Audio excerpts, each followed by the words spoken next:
just to have sex with her lover, my wife poured sleeping pills into our daughter's bottle. She even scooped in a few spoons of expired formula. After microwaving it, she fed it to our daughter herself. Within minutes, the child sank into a deep sleep. She rushed straight to her lover's place. That young body gave her everything she craved. Meanwhile, I came home without a clue. When I saw ants crawling all over the bottle, I knew something was wrong. I sprinted to my daughter's room. By then, she was already unconscious. My heart felt like someone was crushing it. I rushed her to the hospital. I thought she just ate something bad, but the doctor found sleeping pills in her bloodstream. When she was finally out of danger, I carried her home in a daze. But as soon as I stepped into the hallway, I froze. My wife was locked in an intimate embrace with a man. In that instant, something inside me died. I never could have imagined she'd harm our child just to sneak off and be with her lover. Elle was furious. But for the sake of giving my daughter a whole family, I kept quiet. I turned around and walked upstairs.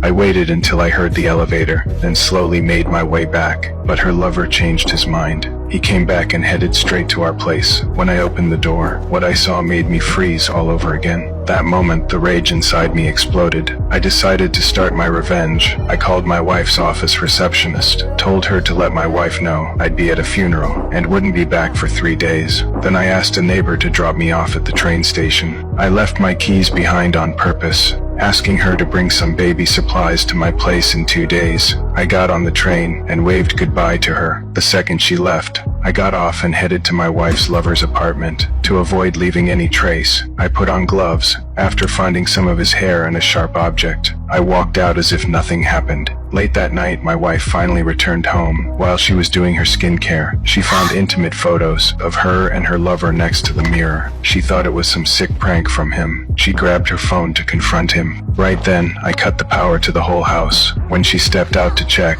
I shoved her onto the bed. I picked up the phone and called her lover from her number. When he heard her muffled screams and struggles, I hung up without a word. Then I took off my mask and let her see exactly who was standing over her. As confusion filled her eyes, I pulled out the knife and let every ounce of rage and humiliation pour out. I didn't stop until she took her last breath. Then I scattered her lover's hair at the scene and packed up my blood-stained clothes. I wiped my fingerprints off the handle, left the keys behind on purpose, and walked downstairs. After watched her lover panic and rush upstairs, I went straight to his place. I smeared my wife's blood all over his bathroom mirror. When everything was done, I took a cab and left the city. 2 days later, the neighbor came by with the baby supplies like I asked. The moment she opened the bedroom door, she was horrified by what she saw.